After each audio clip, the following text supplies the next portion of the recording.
Are you tired of dealing with dandruff? In this video, we'll show you some effective home remedies to get rid of dandruff naturally. First on our list is tea tree oil. Mix a few drops of tea tree oil with a carrier oil of your choice, apply it to your scalp, and rinse thoroughly. Next up, we have apple cider vinegar. Dilute apple cider vinegar with water, apply it to your scalp, and rinse it off after a few minutes.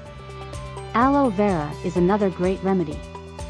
Massage aloe vera gel onto your scalp, leave it on for a while, and then rinse it off.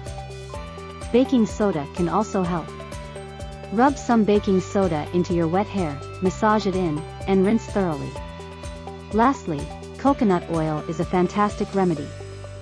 Warm up some coconut oil, massage it into your scalp, and wash your hair as usual.